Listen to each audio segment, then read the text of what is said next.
강혜신의 오늘의 미국.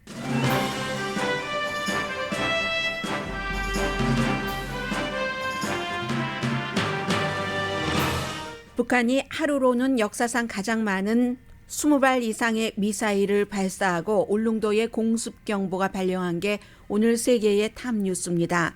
한미 합동 군사훈련을 비난하는 북한이 미사일 발사를 한 것은 예상 가능했지만 남북 관계가 연평도 포격 당시보다 위험한 상황입니다. 한국도 공대지 미사일을 북방 한계선 북쪽으로 발사한 대응을 했고 미국의 북한 문제 전문가들은 앞으로 긴장은 강해질 것으로 예상합니다. 바이든 대통령은 오늘 워싱턴 DC 유니언 스테이션에서 주요 연설을 합니다. 주제는 민주주의입니다. 바이든 행정부가 저소득층을 포함해 미국 가정의 겨울철 난방 비용으로 130억 달러를 지원할 것이라고 밝혔습니다. 중간선거 마지막 유세에서 공화당인 리스 체니 하원 의원이 주요 선거에서 민주당 후보들을 공식 지지했습니다. 최근 민주당에서 무소속으로 당적을 바꾼 하와이 연방 하원 의원은 공화당 후보들을 위한 선거 캠페인을 합니다. LA 한인타운이 포함된 34지구 연방 하원 의원 선거는 현직 의원인 지미 고메즈와 도전자인 한인 데이빗 김 후보 가운데 누가 진정한 진보인지를 결정하는 선거가 될 것이라고 LA타임스가 보도했습니다. 지난주 모기지 이자율이 몇 개월 만에 처음 내려갔습니다. 식품 가격이 올라가면서 식품회사나 치폴레 같은 식당의 이유는 더 많이 늘어납니다. 여러분 안녕하십니까? 오늘의 미국 강혜신입니다. 네, 북한이 지금 한국은 이태원 할로윈 참사로 애도 기간입니다. 이 애도 기간에 보통 이제 이런 일들이 있으면 자연재해이던 인재이던 남북 사이에서 과거에는 서로 그 조의를 표하고 이런 메시지들이 오고 갔는데 그런 메시지가 전혀 없으면서 북한이 미사일을 발사했는데 그 하루에 발사된 숫자도 20발이 넘고 지금 그리고 그뿐만이 아니라 너무 가까이 북한과 한국 간의 북방 한계선에 대한 이견은 있습니다만 한국이 정해놓은 북방 한계선 남쪽까지로 북한이 발사한 미사일이 도달했습니다. 속초에서는 지도상으로 우리가 보면 동쪽으로 얼만큼 떨어졌죠? 제법 가까이 있는 37마일, 한 60km 정도 됩니다. 그리고 이제 그보다 속초보다 조금 울릉도가 남동쪽에 있죠. 울릉도에서는 103마일 북서쪽으로 떨어진 이 미사일. 그러니까 이제 울릉도에서 비상 사이렌이 울리고 주민들에게 대피를 하라고 하고 3, 4분 대피를 했다고 하는데 대피하라고 할 때는 처음에는 무슨 일인지 얘기하지 않았지만 사람들은 그 섬광을 보고 알았다는 거죠. 북한에서 미사일을 발사했구나. 이렇게 가까이 북방 한계선 남쪽까지 넘어온 것은 처음이기 때문에 한국도 당연히 이제 대응을 했습니다. 몇 시간 뒤에 서울도 역시 북방 한계선을 넘어서 공대지 미사일을 발사했습니다. 이제 비슷한 그 같은 그 거리 간격을 두고 또 평양은 100발의 포탄도 발사를 했습니다. 세계가 다 이러한 점들을 지적을 하면서 왜냐하면 하루에 23발 이게 지금까지는 있지 않았던 것이고 그러면 올해 다 합치면은 50발이 넘는다는 얘기인데 사실은 북한의 미사일 발사는 이렇게 많이 이렇게 가까이 이라는 것은 처음이었지만 그 발사 자체는 예상이 됐습니다. 왜냐하면 한국과 미국이 월요일부터 시작을 했죠. 미국의 핵파워 잠수함이 해안에 지금 있고 그리고 한미 합동 군사훈련이 8월 달에 시작이 돼서 지금 가장 강력한 그러한 한미 합동 군사훈련 최대 규모의 군사훈련을 하고 있습니다. 두 나라가 항공기 240대 군인들이 수천 명이 서로 그 참여를 한 연례 합동 군사 훈련인데 한 무슨 뭐 여러 가지 뭐 1600회 정도는 출격을 할 것이라고 하니까 북한은 항상 한국과 미국이 합동 군사 훈련을 할 때는 이건 북한에 대한 도발이다. 이번에도 마찬가지로 북한에 대한 도발에 대한 리허설이다라고 얘기를 했고 북한 침공을 위한 리허설이기 때문에 우리가 이거 가만히 있지 않는다 하는 것을 당연히 그 북한이 얘기를 했었습니다. 했었지만 말씀드린 것처럼 그 영유권 분쟁 지역인 북방 한계선을 넘어서 그 북방 한계선의 남쪽까지 왔다는 것, 그 과거 어느 때보다도 가까이 한국 그 수역 가까이에 왔었다는 이런 것들 때문에 이제 그 윤석열 대통령도 사실상 영해 침공이다라고 얘기를 합니다. 그런데 이제 이 부분에 대해서는 영국의 BBC 방송 같은 데서 정리를 하는데 국제법에 따르면 해안선에서 12해리 떨어진 바다에서만 영유권을 주장할 수 있다. 그러니까 그 정도는 아니었다는 거예요. 그렇지만 그래서 윤석열 대통령이 사실상의 영해 침공으로 도저히 받아들일 수 없는 것이다 라고 얘기를 했습니다. 이런 모든 것들은 그 연평도 포격으로 4명이 숨졌던 게 2010년도입니다. 그런데 연평도 포격과 이번에 울릉도와 다른 점이 있죠. 연평도는 더 북한에 좀 가깝게 있죠. 울릉도는 속초에서도 한참 그 남동쪽으로 떨어져 있으니까 그만큼 이게 그 지리상으로 다르다는 그런 것들이 있고 2010년도와는 달리 지금 북한이 공개적으로 우리가 그 북한이 위협을 느낀다고 생각을 하면은 핵 공격을 할 수도 있다고 위협을 하고 있고 지난 몇 년 사이에 단거리 그 미사일에 굉장히 그 김정은 위원장이 신경을 씁니다.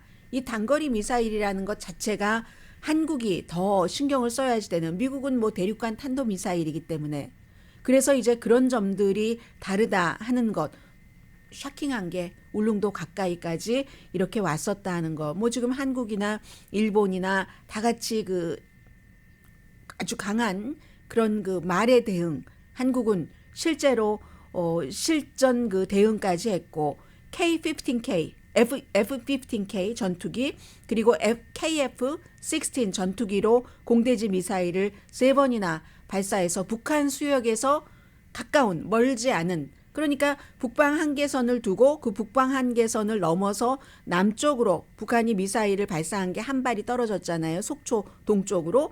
그랬는데 여기에 딱 맞춰서 한국도 북방 한계선에서 북한으로 그만큼 정도 떨어진 이런 곳에 한 지금 이런 일들이 중요하고요.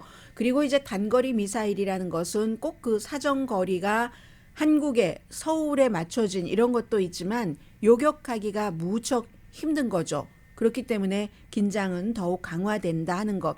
이런 점들은 결국은 오늘 그 뉴욕타임스는 이런 지적을 했는데 북한이 벼랑 끝까지 가서라도 한국이나 이 미국과 절대로 그 멈추지 않고 갈 수도 있다. 그러므로 지금부터는 더욱 긴장이 강화될 수도 있다 하는 겁니다. 사실은 중국의 공산당 대회가 끝나고 미국의 중간선거가 뭐 얼마 남지 않았습니다. 그 다다음 주 그 화요일인가요? 오늘이 며칠이죠? 오늘이 2일이니까 아무튼 8일이니까 다다음 주가 아니라 다음 주 화요일입니다.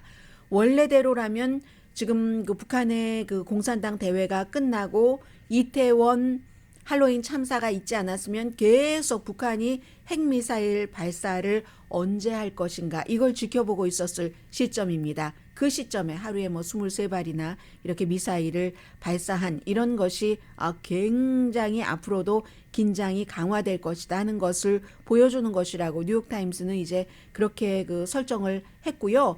그리고 윤석열 대통령이 북한 정권이 얼마나 인간미가 없는가, 인도주의를 무시하는 모습을 여실히 드러냈는가. 이게 이제 그 이태원 참사 이후에 한국이 애도 기간이니까. 그렇지만 북한은 한국의 이태원 참사에 맞춰서 미사일 발사를 하진 않습니다. 북한이 이번에 미사일 발사를 한 것은 한국과 미국이 합동 군사훈련을 하고 그 합동 군사 훈련이 어느 때보다도 강력했기 때문에 이제 그런 부분이고요. 그 스케줄은 북한의 스케줄이지 뭐 이런 남한에 따른 그런 스케줄은 전혀 아닌 거고요.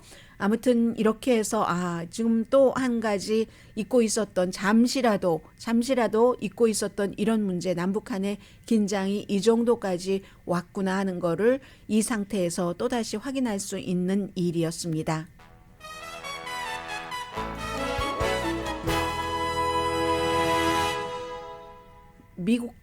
미국은 국내에서 굉장히 위험합니다. 물론 그 미국이 지금 그 대결을 하고 있는 러시아의 우크라이나 그 전쟁은 그쪽 땅에서 일어나고 있는 일이지만 미국은 국내에서 이 사람과 사람들 간에 민주당과 공화당, 국민과 국민 간의 전쟁이 엄청 심합니다.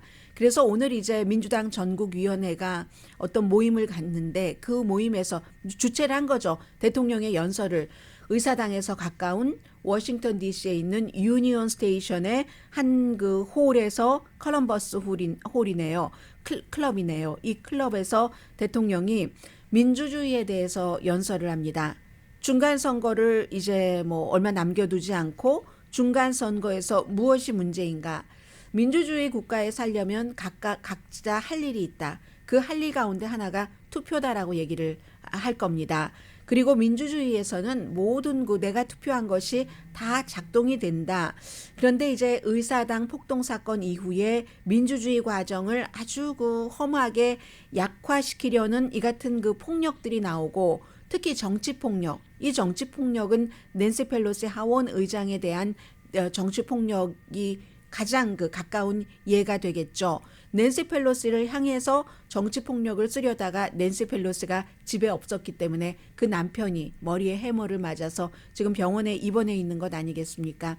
대통령이 아마 이러한 것들이 선거 결과를 부정한 데서 많이 온 것이기 때문에 위협이라고 얘기를 할 테고 로스앤젤레스 시간으로는 오늘 낮 4시에 민주주의에 대해서 국민들이 할 일도 있고 그리고 이제 국가에서 물론 할 일도 있고 하는 연설을 하게 될 겁니다. 지금 민주주의에서 국민이 할 일이 있고 미국에서는 그게 가장 가까이에는 선거, 투표하는 것이다라고 말씀을 드렸는데 이게 자꾸만 연결이 되네요. 이 폭력이 너무 한국에서나 어떤 형태로든 미국에서나 강해지고 있기 때문에 미국에서는요. 낸시 펠로시 하원 의장 케이스는 의사당 하원 의장이잖아요. 하원에서 가장 높은 직책에 있는 사람이고 대통령 유고시 승계서열 2위고 대통령 살아생전에는 대통령과 막상막하에 어떤 때는 대통령보다 힘이 더 큽니다. 예산안 같은 것을 심의하고 통과시키고 할 때는 그런 낸시 펠로시 하원 의장이기 때문에 의사당의 경관이 있잖아요. 의사당 경찰이 낸시 펠로시 하원 의장 집 밖에 이제 감시 카메라들을 쭉 설치를 하고 사실은 24시간 보고 있답니다. 제가 자꾸만 이태원이 생각이 나는 거예요. 대통령이 민주주의에 대해서 국민이 할 일이 있다, 투표한다 하는 것도 이태원 같은 데서도 무슨 사건이 있으면 국민이 의무가 신고를 해야지 될 의무죠. 신고는 했으나 경찰이 여러 이유로 그것을 제대로 대처하지 못했다 하는 건데 의사당에서도요. 그 감시 카메라들이 설치가 돼 있는데 24시간 돌아가고 있는데 그 사건이 일어나서 이 42살의 용의자가 그 집에 침입할 때 그게 다 지금 찍혀 있답니다. 확인해 보니까. 그런데 그 순간을 놓친 거잖아요. 지금 이제 그런 문제들 카메라가 굉장히 많은 그 카메라들이 쭉 지금 저장이 돼 있답니다. 그런데 이게 이제 그 하원 의장이 미국에서도 남녀 차별이 있습니다. 정치계에서 남녀 차별이요 엄청 심합니다. 알아서 기지 않으면. 낸시 펠로시 하원 의장은 기는 여자가 아닙니다. 그래서 여자이기도 하고 민주당이기도 하고 하니까 공화당에서 낸시 펠로시에 대한 공격이 엄청나게 많았습니다. 그동안 여자이기 때문에 얕잡아서 공격한 것도 많다니까는요. 그러한 것들이 이제 그 위에서부터 내려와서 일반인들 마음속에 가고 그리고 이렇게 남의 집에 해머를 들고 가서 유리를 깨고 들어가서 이런 일을 벌이는 사람이 아주 정신적으로 완벽하게 건강한 사람은 아니겠잖아요. 그런 사람에게까지 전달돼서 미국에서 이런 일이 있는 겁니다. 공화당에 의해서 낸시 펠로시는 악마화됐고 이 용의자도 하도 거짓말을 한다. 낸시 펠로시가 내 앞에서 거짓말하면은 내가 납치하고 무릎뼈를 부서뜨린다고 하고 그랬잖아요. 용의자는 무죄를 주장했습니다. 본인의 무죄를 어제 주장하면서 워싱턴의 거짓말이 지겹다라고 얘기를 하고 나는 뭐 자살까지도 가고 자살 임무나 마찬가지야. 뭐 목숨까지 내놓고 해놨다. 이런 일이고 또 다른 것은 이 미국의 이 정치적인 폭력이 하도 강해지다 보니까 낸시 펠로시뿐만이 아니라 여러 정치인들 그 가족도 목표였다. 누구인지는 발표는 경찰이 하지 않았습니다. 로컬 교수도 있다고 하고 그리하여 이 용의자는 연방에서 이제 연방 공무원의 가족을 위협했거나 다치게 한 것에 대한 30년 최고 징역형이 그리고 연방 의원을 납치하려고 시도했었던 것에 대해서 20년 캘리포니아 주의 법에 따라서 여러 가지 혐의에 대해서 13년 63년 징역형에 처해질 수 있습니다. 정말 미국에서도 말의 폭력, 실제적인 폭력이 많이 일어나서 미국도 이렇게 어수선하고 한국도 이태원 참사 그리고 또 북한에 이렇게 미사일 발사해서 너무나 어수선한 11월 초입니다.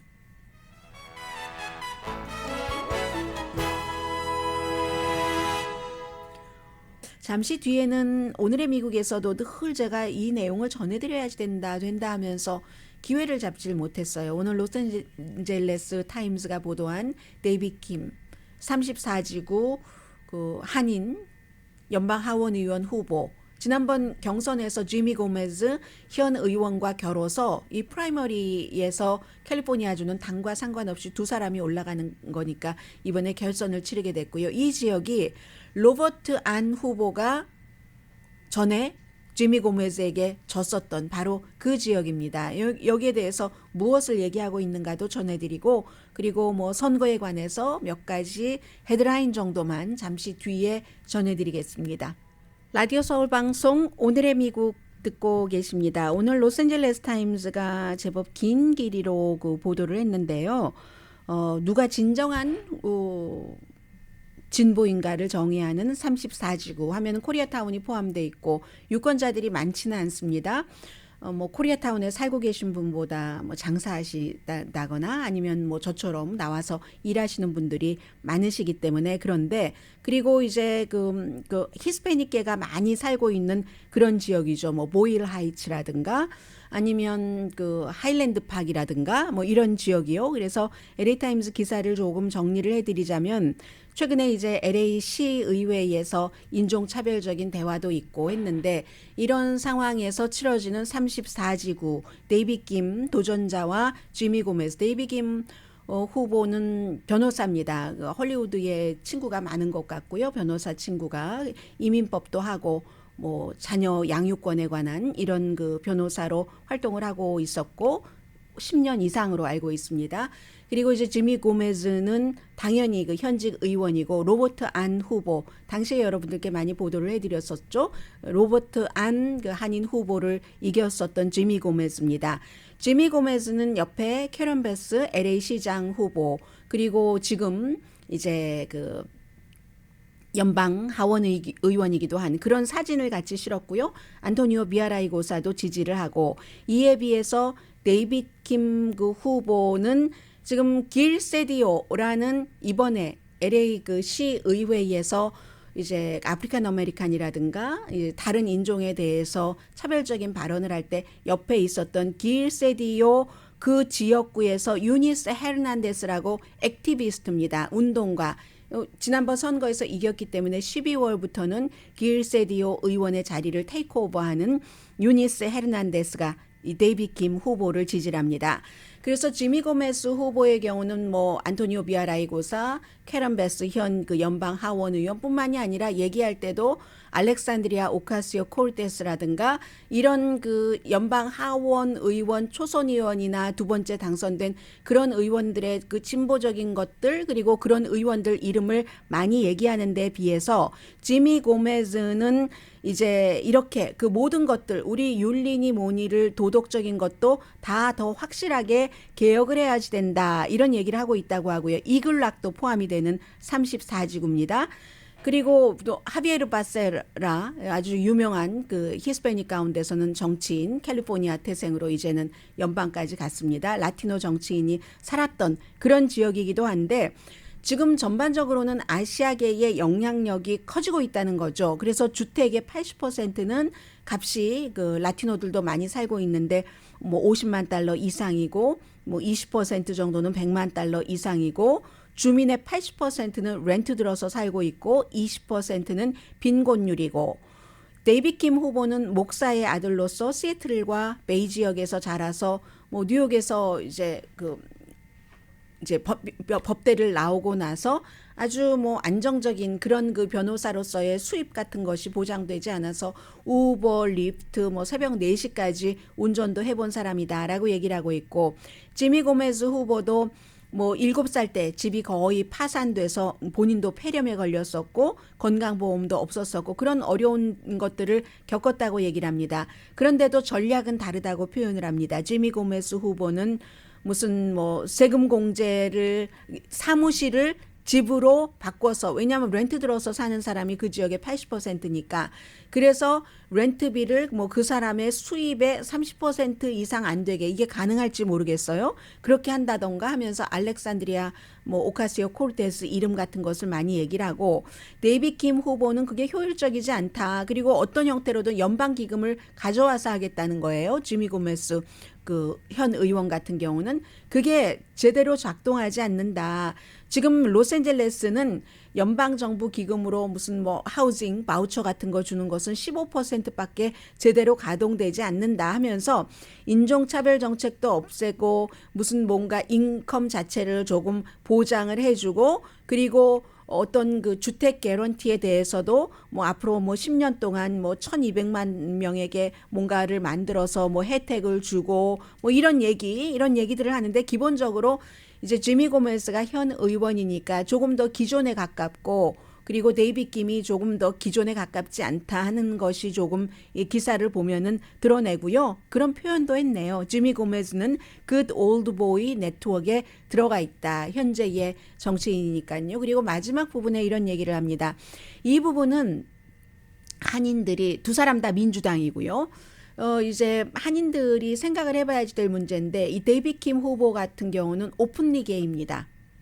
이 후보는 오픈리 게이이기 때문에 지난번에 로버트 안 후보가 지미 고메스와 싸울 때는 거의 모든 교회를 다 다니면서 이제 그 선거 유세도 하고 그랬는데 지금 이 데이빗 킴 후보의 경우는 코리안 아메리칸이면서도 코리안 아메리칸은 저는 방송에서 그렇게 강조를 하지는 않습니다만은 코리안 아메리칸이기 때문에 뽑아야지 됩니다라고 하지는 않습니다.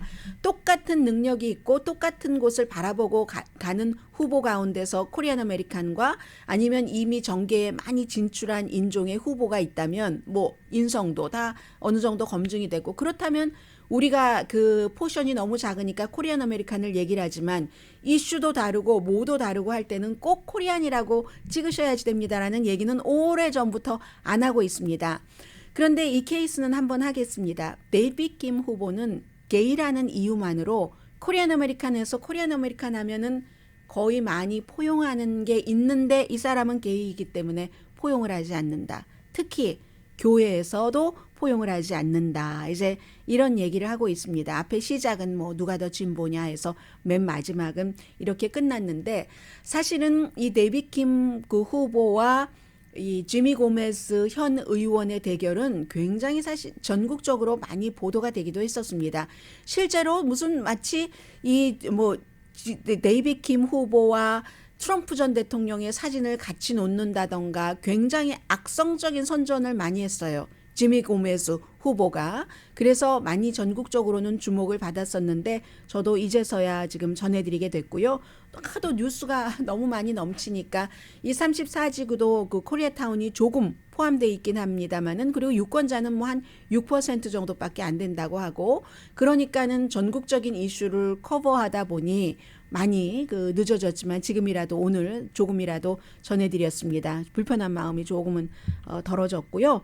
그리고 지금 전체적인 그 선거는 조기 투표를 하는 사람들이 굉장히 많고, 애리조나의 경우는 오늘 바이든 대통령도 유니언 스테이션에서 우리가 이게 민주주의가 지금 이상해 허물어지고 있을 수도 있어 라고 연설을 하는 것처럼, 애리조나주에서 아주 극보수라고 해야 되나요? 그냥 극우라고 해야 되나요? 이런 경우는 그냥 극단적인 집단 이렇게 봐야지 되겠죠?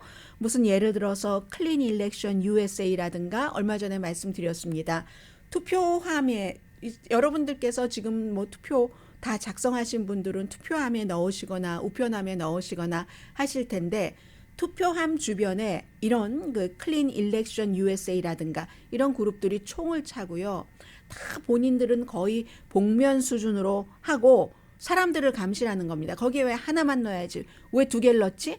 그거 가짜지? 가짜 투표지 하면서. 그런데 두 개를 넣을 수도 있죠.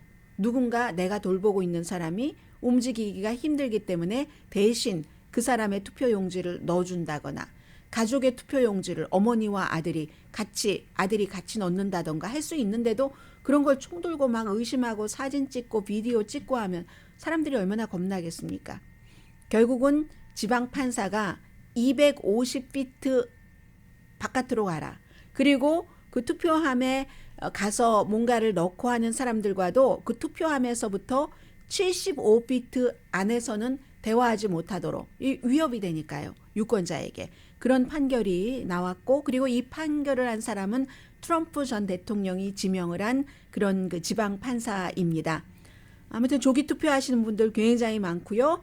뭐 변화가 없습니다. 지금 펜실베니아의 중요한 상원 선거는 존 페러먼 민주당, 닥터 오즈 공화당 존 페러먼이 조금 유리하다고 하는데 결과를 딱 확신할 수 있을 정도의 유리한 건 아니고, 조지아주에서는 뭐 낙태를 거의 못하게 하는 데에 동의를 했었던 허셜 워커 공화당 연방 상원 의원 후보의 그와 사랑을 나누고 아이를 가졌었는데 그가 낙태하라고 해서 낙태를 했다. 돈도 그가 줬다 하는 첫 번째 여성 말고 두 번째 여성이 또 있었잖아요. 본인은 아니라고 하는데 이 여성이 결국은 처음에는 모습을 드러내지 않았고, 이제 오랜 세월이 흐른 뒤니까 1994년도였다고 하니까 본인도 본인의 생활이 있을 테고, 그런데 텔레비전 인터뷰까지 했습니다. 이게 어떻게 될지 모릅니다. 왜냐하면 얼마 전에 핫마이크에서 그 민주당의 그 상원 그 원내 대표가 척 슈머가 대통령과 잠깐 만난 자리에서 지금 좀 전에 제가 말씀드린 펜실베니아의 존 페러먼 그 부지사는 건강이 나쁘긴 하더라도 닥터 오즈 트럼프 전 대통령이 지지하는 하이드록시 클로로킨만 먹으면 문제 없습니다라고 얘기를 했었던, 그건 별로 위험할 것 같지 않아요. 그 선거는 이길 것 같은데, 그런데 조지아가 허셜 워커 공화당 후보에게 현재의 민주당의 라파엘 워낙 상원의원이 이게 조금 위험합니다라고 얘기를 했기 때문에 그거 어떻게 될지 모르고요. 두 번째 여성이 나왔다 하더라도 교회에서, 복음주의 교회에서, 그리고 뭐 도덕적으로 너무 뭐 하늘을 우러러 한 점 부끄러움 없이 이렇게 얘기하는 사람들이 이런 사람들을 더 지지한다니까요. 하늘을 우러러 한 점 부끄러움 없이 나의 종교적인 신념을 지켜줄 사람이 이 사람이니까 본인이야 낙태를 하거나 말거나 낙태 금지안을 주장을 하면 되는 것 아니야? 이런 이중성을 그 교회 다니시는 분들이 상당히 많이 보이고 있어서 조지아주의 선거는 그렇다는 거고요. 그리고 민주당의 주지사가 지금 공화당 후보가 뉴욕에서 점점 차고 올라온다 하는 뉴스도 있고요. 이 내용은 상당히 미국적이고 상당히 미국적이지 않는데, 리스 체니 공화당 하원 의원 예비선거에서 졌습니다. 딕 체니의 딸인데도 불구하고, 공화당의 서열 하원 3위였는데도 불구하고 트럼프 전 대통령의 의사당 폭동 사건을 그 막 뭐 예를 들어서 부추겼다던가 사주했다던가 이런 것에 강력하게 비난을 했다는 이유로. 그런데 이 리스 체니 의원이 어제 오하이오주와 미시건주에서 격전지예요. 격전 아이템입니다. 선거에서 민주당 후보를 지지를 하고 또 실제로 현장에 가서 연설까지 했습니다. 오하이오주에서는 상원 선거죠. 팀 라이언 민주당 후보를 공화당의 그 JD 벤스 트럼프 전 대통령이 지지하는 후보가 아니라 본인은 공화당이지만 팀 라이언을 지지하는 연설을 했고 미시건주에서는 현재 그 민주당의 하원 의원을 이 목표는 간단합니다. 리스 체니는 이제는 더 이상 1월 달이 되면은 연방 하원 의원도 아니지만 트럼프가 2024년도에 미국의 대통령이 돼서는 절대로 안 된다. 이런 캠페인을 하면서 민주당 후보가 이기도록 지지까지 하는 공식 지지도 하고 그리고 연설도 하고 하는 행보를 보이고 있고요. 또 예비 선거에 나왔었기 때문에 이름을 기억하시는 분들 계실지 모르겠습니다. 하와이에서는 많이 알고 계시겠죠. 툴시 게바드라는 연방 하원 의원이 얼마 전에 뉴스로 전해드리지 못했었어요. 민주당에서 탈퇴해서 무당파가 됐습니다. 그런데 지금 이 툴시 게바드 전에 그 군인이었었잖아요. 여군 의원은 공화당 후보들을 지지하는 연설을 뭐 상원 선거 등등에서 하고 다닙니다. 그러니까 민주당이었다가 바로 민주당 옷을 벗은 사람이 공화당을 지지를 한다는 걸 보면은 얼마나 지금 공화당 물결이 강해지고 있는가 하는 것을 알 수 있습니다. 잠시 뒤에 연방정부의 에너지 보조 그리고 모기지 이자율 뭐 많지는 않지만 조금 내려갔고요. 아니 식료품 값이 올라가서 그런데 왜 값이 올라가면은 그 우리도 원료값 비싸서 이거 올릴 수밖에 없습니다 하는 회사들은 인플레이션보다도 훨씬 많이 돈을 버나요? 잠시 뒤에 전해드립니다.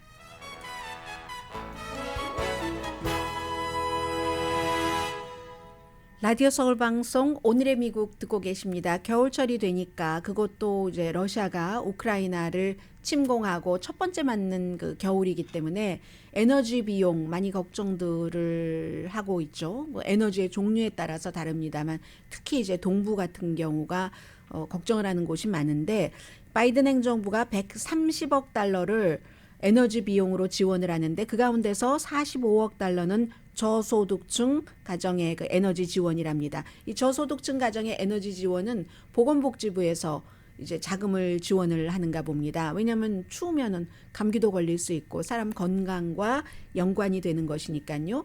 그리고 나머지 이제 90억 달러 정도는 인플레이션 삭감 기금 있죠. 거기에 모든 게 다 들어가잖아요. 뭐도 해주고 하는 건강에 관한 것도 있고 해서 50만 개의 히트펌프를 설치를 하고 50만 가구의 여러 가지를 그 업그레이드를 해주는 그런 그 자금으로 쓰여진답니다. 그리고 뭐 리베이트 프로그램 당연히 있고요. 가정 전체 업그레이드, 가전제품 같은 것. 그리고 이것은 올해뿐만이 아니라 히트펌프 같은 경우는 앞으로 10년 동안에는 한 뭐 1200만 개 정도를 어떻게 보급하도록 한다는 것을 아마 오늘 그 카멜라 해리스 부통령이 보스턴에서 발표를 할 모양입니다. 그런데 이런 것들을 연방정부에서 직접 개개인에게 다 이렇게 뭐 연락을 해서 뭐 신청하세요. 연방정부가 주니까 개인이 다 신청하세요. 이렇게 하진 않잖아요. 그렇기 때문에 우리가 연방정부에서 이런 큰 기금 같은 뭐 130억 달러를 보조를 한다고 하면은 주정부에 어떤 지도자들이 있어서 어떻게 일을 잘해서 많이 이걸 가지고 오는가. 그럼 또 주정부에서 가지고 오면 카운티나 시정부에서 또 어떻게 그걸 가지고 오는가 해서 이제 나중에 최종적으로 로컬 정부에서 일반인들이 혜택을 받게 되는 거죠. 그게 이제 미국의 연방정부, 주정부, 로컬 정부의 구조고요. 지난주에 모기지 이자율이 한 2개월 넘어 만에 처음으로 내려갔습니다. 얼마냐면요. 모기지 은행가 협회가 오늘 아침에 발표를 했는데 30년 고정 모기지 이자율이 7.06%. 이게 0.1% 내려갔네요. 지난 그 한 주일 전에 7.16%였으니까는요. 그리고 조금 내려갔는데 아직도 이게 이제 지난 20년 사이에 최고에 가깝습니다. 당연히 모기지 그 신청하는 사람 6주일 연속 줄어들었고 변동이자율 신청 비율도 좀 내려갔습니다. 변동이자율은 더 겁나니까 지금. 그래서 전체 그 융자 신청의 11.8%인데 모든 융자가 다 그 이자율이 뭐 지난해보다 한 3% 정도는 높아졌다. 3%보다 더 높아지신 분들 많으실 겁니다. 그렇게 보면 되니까 당연히 새로 융자 신청하는 사람, 재융자는 안 하시는 분들이 많으시겠죠. 이자율 낮게 받아놨는데 그런데 지금 뭐 7% 이상의 이자율로 재융자할 이유는 없잖아요. 그러니까 당연히 재융자하는 비율도 지난해보다 80%가 줄어들었다고 하니까 융자해 주시는 분들은 이게 다 한때 웃고 한때 울고 하는 게 있는 거예요. 그래서 이제 어떤 때는 세이빙을 해놔야지 되는 것이고 그 세이빙 해놓은 돈으로 또 힘들 때 살아가야지 되는 것이고 하죠. 재융자는 전체 융자의 30% 안 되네요. 28.6%. 그러면 변동 이자율도 전체의 11.8%, 재융자도 28.6%. 이것은 재융자는요 5주일 연속 30% 미만입니다. 당연히 이해가 되고요.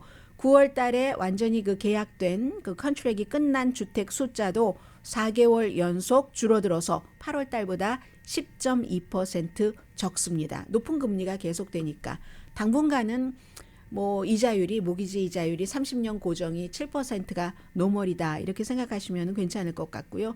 그러니까 만약에 뭐 30만 달러를 주택융자를 지금의 이자율로 한다 하면 한 달 페이먼트가 2,000달러. 그래서 지난해에 1,265달러보다 거의 700달러 정도 차이가 난다고 생각하시면 되겠습니다. 네, 우선 여기까지 전해드리고 잠시 뒤에 식품값 이런 거 전해드릴까요?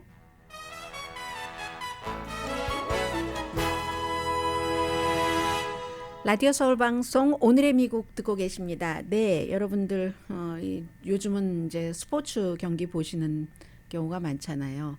무슨 한국의 뭐 손흥민 선수도 그렇고 미국도 그렇고 이제 월드컵 또 있고 그럴 때 칩 많이 드시죠? 식품값이 올라가면서 식품회사의 이윤은 부당하게 높아진다. 이런 보도가 오늘 그 뉴욕타임스에 좀 길게 실렸는데 1년 전에 포테이로 칩 한 봉지 큰 건가 보네요. 5달러 5센트. 지금은 6달러 5센트. 야, 포테이로 칩 한 봉지가 6달러나 하네요. 계란은 12개 다즌에 1달러 83센트에서 2달러 90센트로 올랐습니다. 일반 계란을 얘기를 하는 거죠. 무슨 뭐 올게닉이나 이런 거 말하는 것 아니고 2리터짜리 소다병 다 스포츠 할 때 이거 하는 거네요. 1달러 78센트에서 2달러 17센트. 그런데 이것보다 더 오른 것은 기업의 이윤이다.